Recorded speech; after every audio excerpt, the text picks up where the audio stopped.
Oke, jadi mari kita coba bahas lagi mengenai anime kesayangan aku di musim ini, apalagi kalau bukan Gundam Eri. Ya, episode ke-16 dari serialnya Gundam Witch Mercury gitu kan. Dan episode ke-16-nya udah balik lagi, kita ceritanya di luar angkasa ya. Dimana pergerakan dari Shadik juga udah mulai dengan mengincar kursi direktur baru di perusahaan Benerit. Oh ya, ngomong-ngomong siapa yang akan jadi direktur selanjutnya, aku pikir kayaknya si Guel ya. Ya, Guel itu dilepaskan oleh Oscott di sini tuh mungkin untuk membuat jalinan baru antara bumi dan luar angkasa. Dan kenapa Guel ya berbeda dengan apa yang dilakukan oleh si Sadik yang ingin mengambil alih perusahaan dengan cara kasar. Kayaknya aku pikir Guel itu bakalan menjadi direktur baru karena dia tuh bisa bersikap adil antara luar angkasa dan bumi gitu kan. Karena Guel kan juga merasakan apa yang warga bumi ini tuh alami di episode ke-15-nya kemarin. Ya semoga aja sih Guel lah gitu kan. Nah, episode ke-16-nya itu sendiri dibuka dengan percakapan antara Lady Prospera dan Belle ya, yang mana diketahui kalau Eri menjadi data storm diakibatkan ulah dari si Lady Prospera itu sendiri, yang mana dia itu merubah data bionik Eri menjadi sesuatu yang berhubungan dengan data storm pada Gundam Red Fleet gitu kan, yang dipakai di episode prolognya kemarin. Ya, sekali lagi kita tidak diperlihatkan bagaimana metodenya, tapi tiba-tiba aja tuh ya bisalah si Eri ini tuh masuk jadi Gundam gitu kan, jadi frameworknya gitu kan.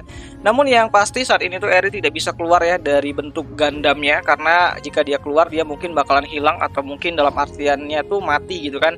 Ya, alasan Eri tidak bisa bertahan di luar angkasa dengan tubuh kecilnya waktu masih jadi manusia mengingatkanku dengan kata-kata Nabu di episode prolognya, yang mana manusia butuh bantuan dari teknologi Gundam untuk bisa bertahan hidup di luar angkasa. Dan apakah tujuan asli dari Lady Prospera bukanlah untuk menyulut perang dengan pasukan Gundamnya gitu kan, melainkan untuk membuat semua manusia itu menjadi data storm dan hidup menggunakan tubuh fisik baru yang bisa bertahan di luar angkasa dengan sangat bebas. Menarik banget gitu. Oh ya, hal ini tuh sedikit mengingatkanku dengan rencananya dari Gendo Hikari ya, dari serialnya Evangelion, yang mana dia itu kan pengen ngerubah bentuk fisik manusia kembali lagi menjadi cairan LCL yang mengandung oksigen tak terbatas.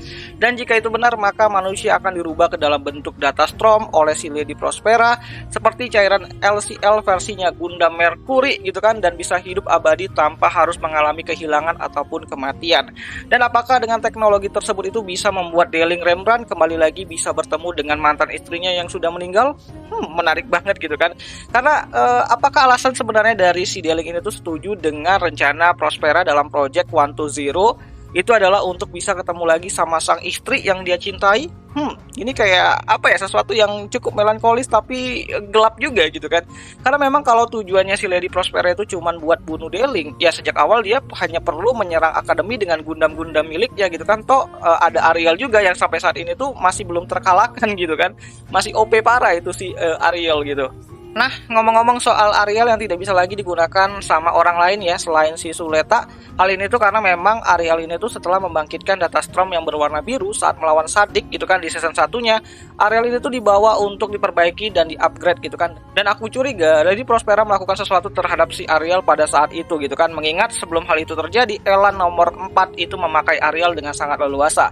Dan hal ini tuh juga menjadi alasan kenapa si Elan nomor 5 itu langsung kena kick ya sama si Eri saat mencoba untuk menghidupkan mesinnya si Ariel gitu. Ya, hal ini tuh mungkin dibuat oleh Lady Prospera agar teknologi Ariel ini tuh tidak bisa dicuri ya dan diambil oleh orang lain, dan cuman Sule doang yang bisa ngaktifin ataupun mengunlock kemampuan dari Gundam Eri tersebut gitu kan. Namun tentu saja satu-satunya kunci itu balik lagi ke Sule ya sebagai MC-nya di sini, dan itu juga menjadi halangan bagi Lady Prospera. Kenapa? Karena saat ini mungkin si Sule ini tuh masih dalam pengaruhnya Lady Prospera. Namun jika nanti Mio itu berhasil menyadarkan si Sule, bisa aja si Ariel ini tuh bakalan dipakai sama Sule untuk melawan balik si Lady Prospera itu sendiri gitu kan. Dan ini benar-benar kayak menarik sih gitu kan. Karena memang mengingat Sule adalah tipe orang yang gak suka ribut-ribut, apalagi perang, kayaknya dia bakalan berada di pihak yang tidak ingin terjadi konflik lagi sih. Harusnya sih seperti itu gitu kan. Namun sekali lagi ini membuat aku bingung, karena kalau aku ingat-ingat di opening untuk season keduanya itu sendiri gitu kan, itu aku khawatir kalau nantinya si Ariel ini tuh bisa digunakan tanpa harus ada Sule di dalamnya gitu kan. Kayak udah bisa mengendalikan dirinya sendiri gitu kan. Jadi kayak apa sih pasukan dari robot-robotnya Iron Man gitu nah, yang bisa menggunakan AI di dalamnya dan dia bisa bergerak sendiri, dan mungkin Eri bakal menggerakkan si Ariel itu sendiri dan Sule itu tidak dibutuhkan lagi. Ya, apakah nanti Sule akan dibuang oleh Lady Prospera? Menarik juga sih gitu kan. Tapi entahlah, karena memang sekarang ini tuh aku masih belum bisa menebak kemana arahnya dari serialnya Gundam Witch ini tuh sendiri, nanti endingnya seperti apa gitu kan. Apakah bakalan chaos besar-besaran atau mungkin hanya konflik intern di dalam perusahaan BNR itu sendiri gitu. Dan ya mungkin itu sajalah dulu mengenai video kali ini. Lagi pula nanti di episode selanjutnya kita bakalan lihat ya bagaimana si Mio ini tuh mengetahui kebenaran di 21 tahun yang lalu, dan bagaimana nanti sikap dari Mio, apakah dia bakalan melanjutkan rencananya dari Lady Prospera ikut bergabung atau malah menentangnya gitu kan, dan mengajak Sulek untuk menentang ibunya sendiri gitu kan. Karena saat ini tuh Sulek itu benar-benar jadi anak yang taat banget sama ibunya gitu kan. Apapun yang dikatakan sama si Lady Prospera pasti dilakukan sama si Sulek, dan itu tuh benar-benar ya bisa dianggap dari sisinya Mio itu kayak cuci otak, tapi kalau dari sisinya si Sule ya itu adalah kasih sayang dia terhadap ibunya gitu kan. Karena selama ini apa yang dikatakan Lady Prospera itu ya menjadi sesuatu yang baik untuk si Sule itu sendiri gitu kan. Tapi ya sekali lagi entahlah, apakah kalian punya teori lain, kalian bisa tulis di kolom komentar. Dan ini benar-benar mulai lagi nih konflik-konfliknya, dan kedepannya kita bakalan lihat nanti bagaimana perebutan dari Benerit Corporation bakalan berlangsung, dan aku harap sih Guel yang bakalan jadi direktur selanjutnya gitu kan, biar bisa ada konflik-konflik lain. Kalau Mio yang jadi direktur, tentu aja rencananya ada di Prospera bakalan mulus-mulus sih, harusnya sih seperti itu.